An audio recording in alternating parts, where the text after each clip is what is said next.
Yeah, dear students, welcome to our sixth lecture of unit number 3, that is solubilization and detergency, and it is the 30th lecture of whole course.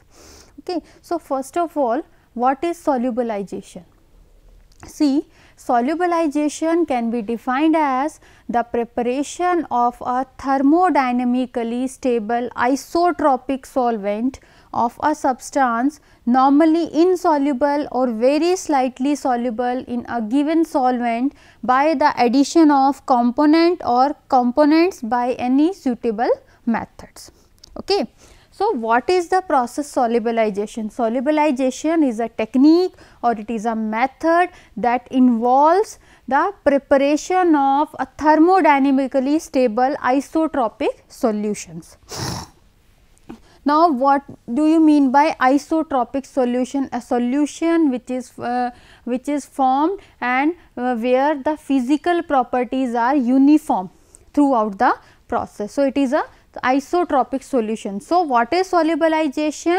It is a technique to form or to prepare a isotropic solution of substance that are normally insoluble or very slightly soluble in a given solvent by the addition of another component or by the addition or by implementation of any suitable methods.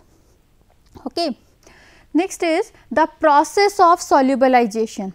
See, there are different processes that are involved in the solubilization process, and these are: first is breaking of interionic or intermolecular bonds in the solute.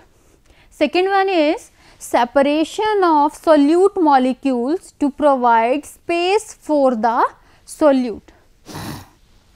Third process is interaction between the solvents and the solute molecule or ion. Fourth one is molecules of solids break away from bulk. Next is separation of solvent molecules, and last one is freed solid molecules is integrated into the wholes of the solvent molecule. Okay. In the previous slide, I have told you what is solubilization. Means it is the technique to solubilize a insoluble substance or to solubilize a slightly soluble substance by the addition of any solvent or by the addition of any co-solvent or by the addition of any components or mixture of components or by any suitable methods. Okay. So, this process of solubilization involves various processes, and first is the breaking of interionic or intermolecular bonds in the solute. See, when we are studying the solubilization, in the solubilization certain solute is going to be mixed in the solvent.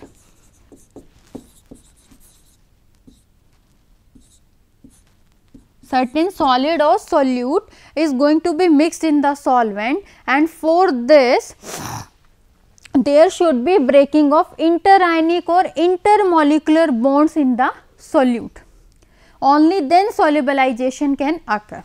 Second is separation of solute molecules to provide the space for the solute. Okay. This is the solute molecule. Okay. When we are trying to solubilize this solid molecule in certain solvent, then we have to separate this solid molecule or these solute molecules, so that solvent molecule can so that there should be enough space for the solvent molecule to penetrate into it. Okay. Third is interaction between the solvent and solute molecule or ions. Fourth is molecules of solids break away from the bulk. Next is separation of solvent molecules, and last one is freed solid molecules is integrated into the wholes of solvent molecule. See, this is the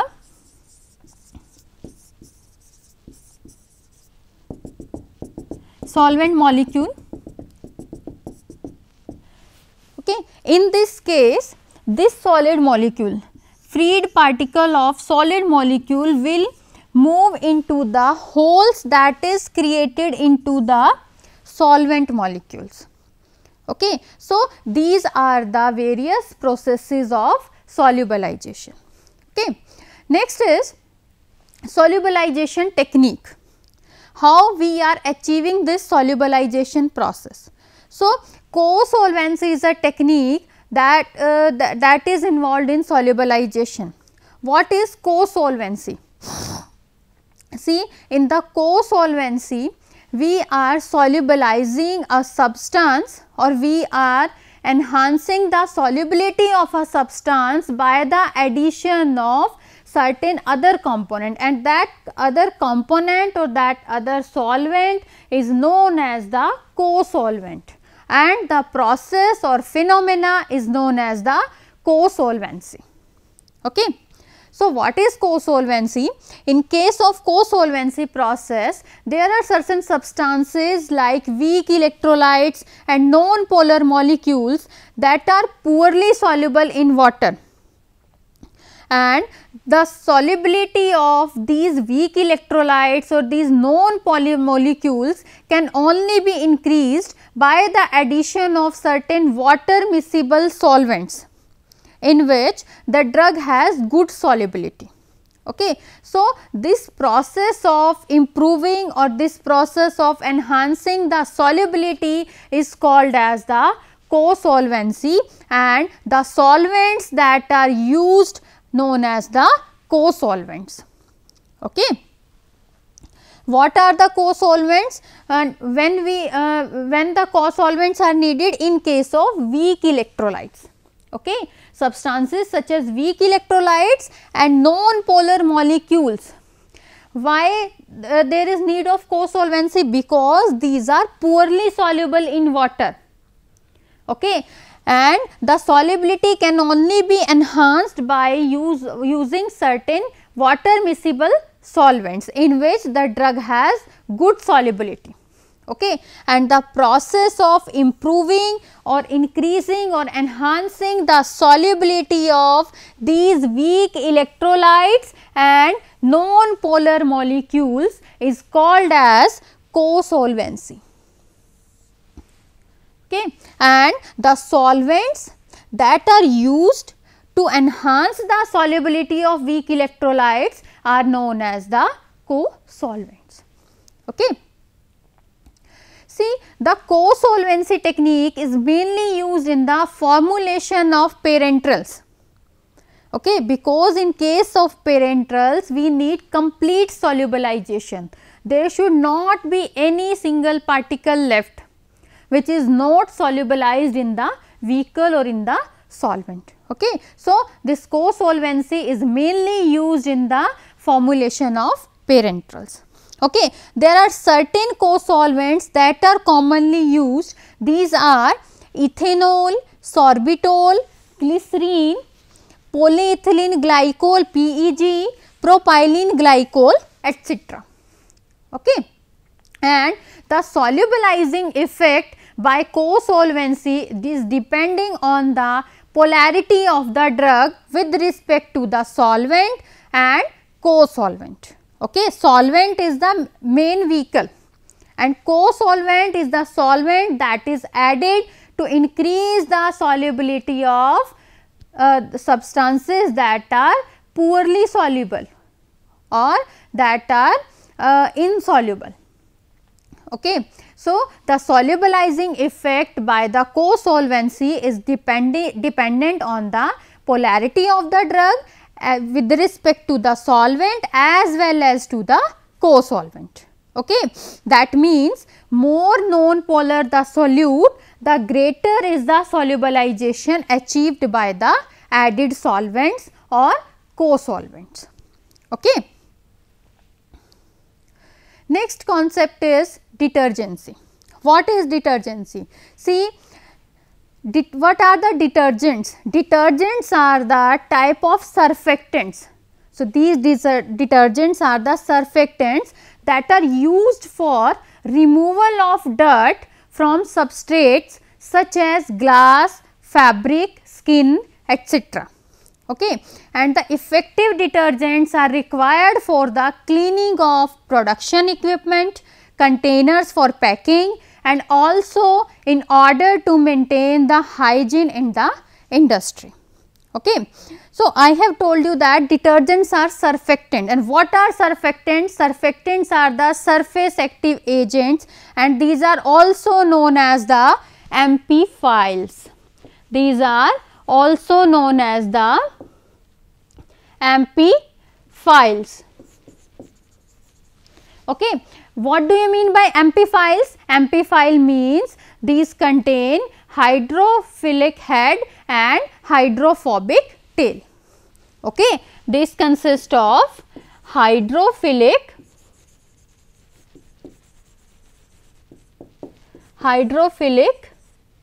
head and lipophilic tail or hydrophobic tail. Okay. Basically,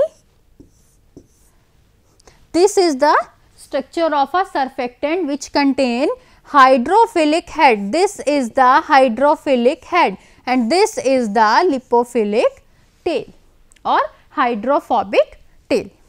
Okay.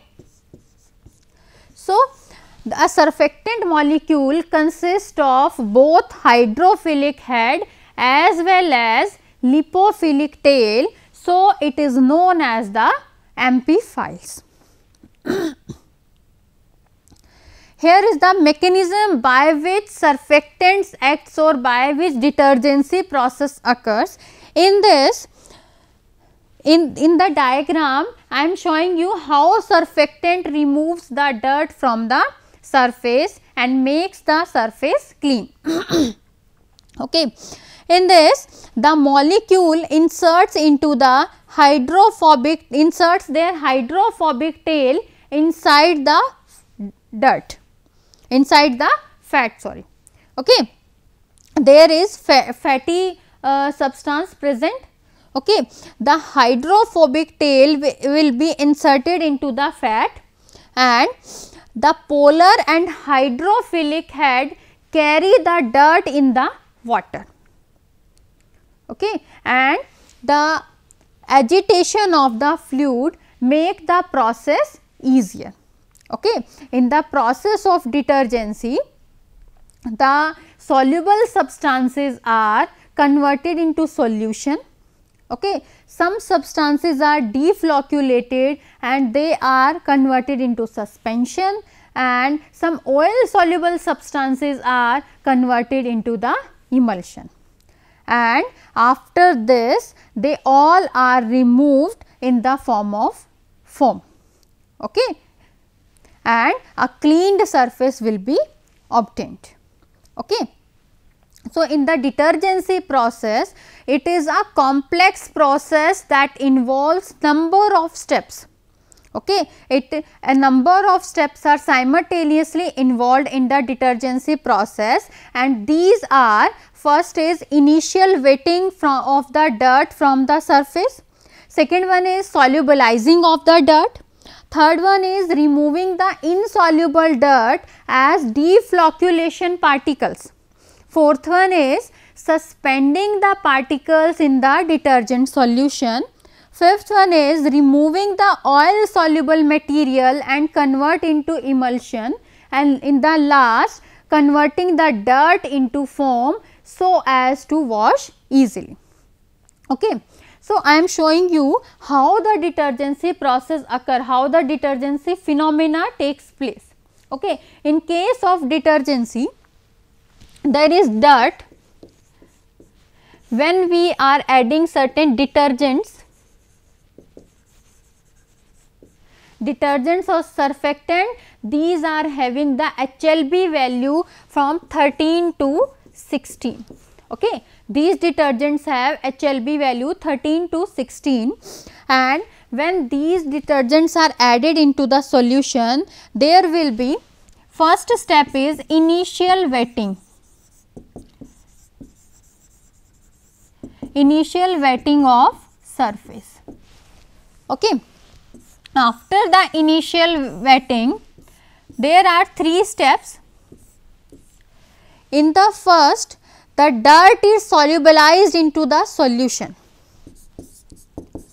Dirt is solubilized in solution. In the second step, the insoluble dirt is precipitated as deflocculated particle. Insoluble material is is precipitated as deflocculated particles and form suspension. Okay. And in the third step, the oil substances or the oil soluble substances will be converted into the emulsion.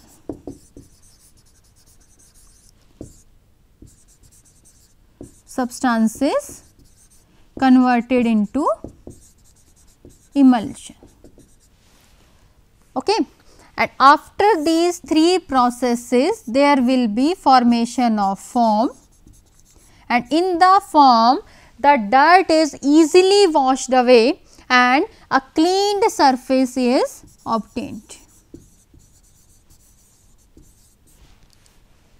Okay. This is the phenomena of detergency. Okay. So, in the detergency there are number of steps involved, and what are these? First is initial wetting of the dirt from the surface, second is solubilizing of the dirt or soluble matter is getting dissolved in the vehicle and form a solution. Next is insoluble material is removed in the form of deflocculated particle and that will form a suspension. Third is the oil soluble particles are converted into the emulsion, and these three materials are removed in the form of a foam, FOAM foam. Okay. And after and when we remove this, when this dirt is converted into the foam, then it can be easily washed and we can obtain a clean surface. Okay. So, this is the phenomena of detergency. Okay. Now, comes to the electrical properties of the interface. This is the very important topic of this unit. So, electrical properties of interface. See, the study of electrical properties of interface has certain application in the formulation of dosage form, regarding the stabilization of colloidal dispersions, regarding the preparation of flocculated suspensions, and also regarding the stabilization of emulsions. Okay. See, when solids are dispersed in the liquids, a larger solid or liquid interface is obtained. See, there is a liquid, and when we are incorporating certain solid substance into the liquid, or when solid is dispersed in a liquid, a larger solid liquid interface, okay, interface that exists between the solid and the liquid molecule is obtained, that may become charged, and the origin of this charge on the surface can be due to the various reasons, and these reasons include presence of electrolyte. Sometimes when we are dispersing a solid into the liquid, certain electrolytes can be present in the solution, and these electrolytes may get adsorbed on the solid surface. Okay. See, as shown in this diagram, when solid are dispersed into the liquid, there can be presence of certain electrolytes, and these electrolytes can adsorbed on the interface as shown in the diagram. See, on the AA dash there is accumulation or there is adsorption of cations on the AA dash, that is solid liquid interface. Okay. If the electrolytes are not present, if ions are absent, in that case vehicle, that is water, can also dissociate to form the hydronium ion, that is H3O positive, or hydroxyl ion. Okay. In that case, hydronium ion or hydroxyl ion can get absorbed. Okay. And adsorption of hydroxyl ion is most common because of the asymmetric nature of the hydroxyl ions. Okay. The second reason of origin of charge can be presence of functional group. There can be presence of functional groups on the surface of the particles and they get dissociated and impart a charge. For example, the carboxyl ion, for example, the amine group in the protein get ionized and impart a charge on the solid liquid interface. Third one is the difference in the dielectric constant between the particles and the dispersion medium. This is also responsible for the origin of the charge, but it is a less common source. Okay. So, what I am telling you, when a solid is dispersed into the liquid, then we obtain a solid liquid interface, and on that solid liquid interface there can be presence of charge, and thus this charge can be originated due to various reasons, and these reasons include: first is presence of electrolytes in the solution. If electrolytes are not present, in that case vehicle or water, aqueous vehicle, water can dissociate to form the hydronium ion or hydroxyl ion. See, two water molecules can dissociate to form the hydronium ion plus hydroxyl ion, and these ions can adsorbed on the solid liquid interface, that is AA positive. This is the solid liquid interface AA positive. In this diagram I am showing you the cations are adsorbed on the solid liquid interface, and this interface is known as AA dash. It is represented by AA dash. The second reason of origin of charge includes the presence of functional groups. These functional group can be carboxyl ion, or these can be amine groups that are present in the proteins and they get ionized. Third is there can be difference in the dielectric constant between the particles and the dispersion medium, that is responsible for the origin of charge. Okay. Now, see, the solid particles are dispersed in an aqueous solution containing an electrolyte, then there is formation of electrical double layer, and this electrical double layer consists of two things. First is tightly bound layer, second one is diffuse second layer. Okay. Electrical double layer consists of formation of tightly bound layer and second is diffuse second layer. Okay. AA dash is the solid liquid interface, BB dash is the shear plane.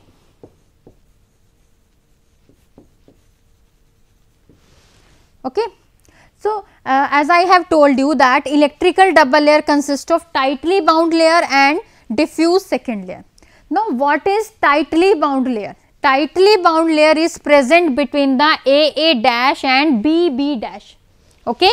This AA dash and BB dash, the layer that is present between the AA dash and BB dash is known as the tightly bound layer, and in this layer there is accumulation of cations on the surface, and after some time these cations can attract certain anions and repel other molecules.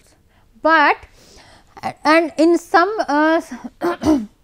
cases there can be more anions present in this layer, but as a whole there is more number of cations. So, this layer acquires the positive charge. Okay. And these cations that are present on the solid liquid interface are known as the potential determining ions. Okay. And the counter ions that are present between BB dash and CC dash are known as the Giegen ions. Okay. See, the interface AA dash is the solid liquid interface, and cations are assumed to be present in the solution and they are adsorbed on the solid surface and impart a positive charge. So, these cations are known as the potential determining ion. Okay. Next is tightly bound layer, that is immediately adjacent to the interface and it is a region that extends up to the BB dash. Diffuse second layer is the bound by BB dash and CC dash, means the region that is present between the BB dash and CC dash is known as the diffuse second layer. Okay. In this diffuse second layer, there can be excess of negative ions are present and these negative ions are also known as counter ions. Counter ions or Gigan ions. Okay. Now, there is involvement of two types of potential, and these potential are Nernst potential and zeta potential. Now, what is Nernst potential? Nernst potential is the potential of solid surface itself, that is AA dash, and it is because of the presence of potential determining ion. See, Nernst potential is the potential that is present at the AA dash, and this potential is due to the presence of potential determining ion or cations. Okay.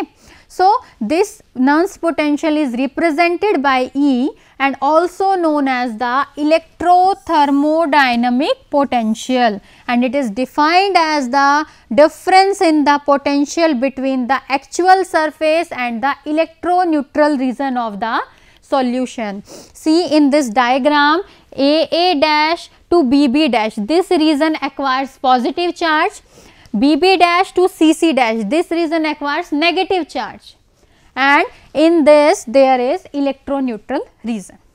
Okay. So, the Nernst potential is the potential difference between the AA dash and BB dash. There is another potential, that is zeta potential, it is the difference that exists between the BB dash and the electroneutral region. Okay. So, zeta potential is observed at the shear plane, and what is shear plane? It is the BB dash line. Zeta potential is also known as the electrokinetic potential, and it is defined as the work required to bring a unit charge from infinity to the surface of the particle. Okay.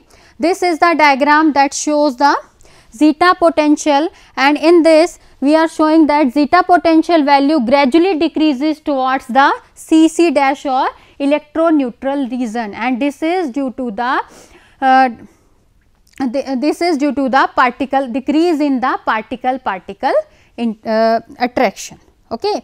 Last is applications of zeta potential. See, zeta potential governs the degree of repulsion between the adjacent ion of like charges. So, it is used to predict the particle-particle interactions.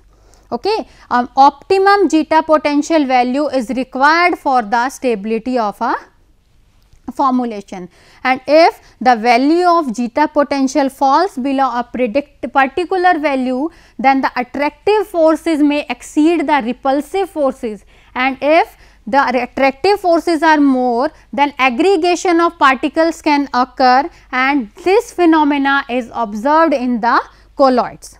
Okay. So, zeta potential decreases more rapidly when the concentration of electrolyte is increased or the valency of counter ions is higher. Okay. This is all about the solubilization, detergency and electrical properties of the interface. Okay. Thank you.